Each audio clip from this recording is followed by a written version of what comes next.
Imagine this. School officials are not allowed to do bag searches, but earlier you heard a rumor that a student brought a gun to school. How safe do you feel walking around campus knowing that someone may cause harm to you or fellow classmates?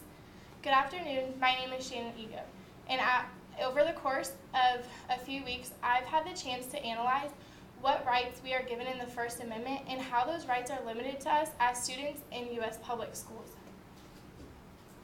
The limitations of students' rights in U.S. public schools illustrate the First Amendment in a way that ensures the greater good for all students.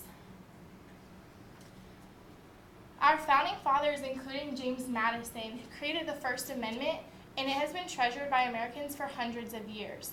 The U.S. Constitution states that we are guaranteed the freedom of speech, religion, petition, press, and assembly.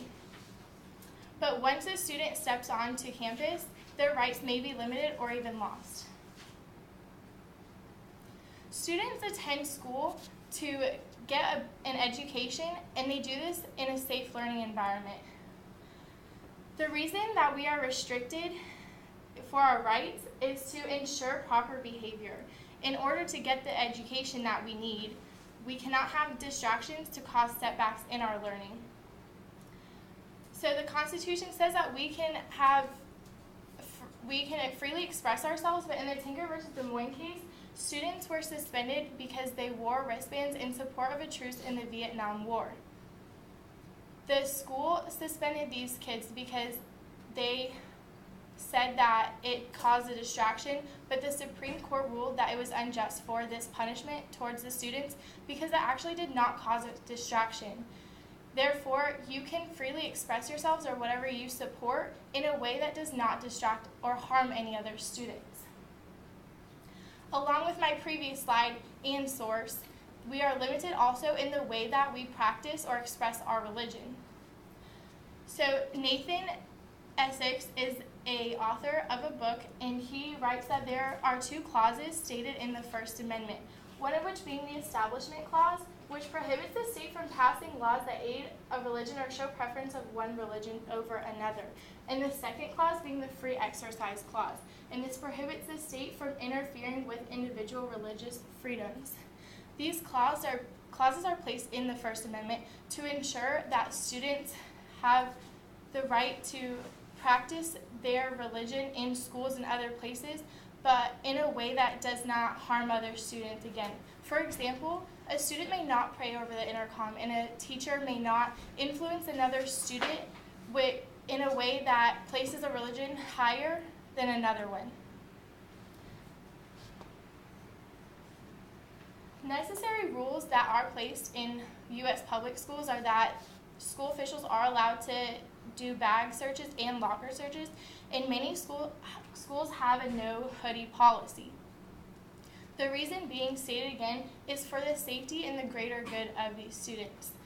The Association of Supervision and Curriculum Development states that a school and a school official must have a reasonable cause for searching your bag or your locker. For example, to bring this into a greater context, if you go outside and go to the park, which is not on school's campus, and someone searches your bag, this is against the law because that's your personal belonging and your privacy. But students should know that as they come onto campus, school officials do have the right to check your bag to make sure that nothing is being brought in that can be harmful, like a weapon or an illegal substance, which could cause harm to another student or even faculty members. So in contrast to this, a student at Hamilton High School, which is located in New Jersey, says that she wants to be able to say whatever she wants, and that if she could change a rule, it would be to change the hoodie rule. But again, these rules and regulations and the limitations that are being put on our rights is for the safety of our students and our faculty members at school. Rights are limited in schools to keep students safe. So when we are given these rights in the First Amendment, but they are limited to students in U.S. public schools to make sure that students, again, and faculty are safe.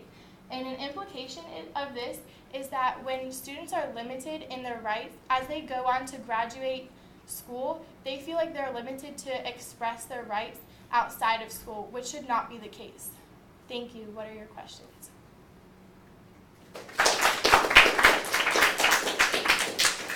All right, 2 questions for you. First up, what information did you need before you began your research, and how did that information shape your research? So the information that I did need, I did not understand every aspect of the First Amendment, so I needed to understand everything, the religious part, speech, the press, petition, and assembly. I did not know that all of them were included or how in-depth they were, so I needed to know what the First Amendment included, and I also researched how they were limited in U.S. public schools and what extent they were limited to. All right, and next question. What additional questions emerged from your research, and why were those questions potentially important?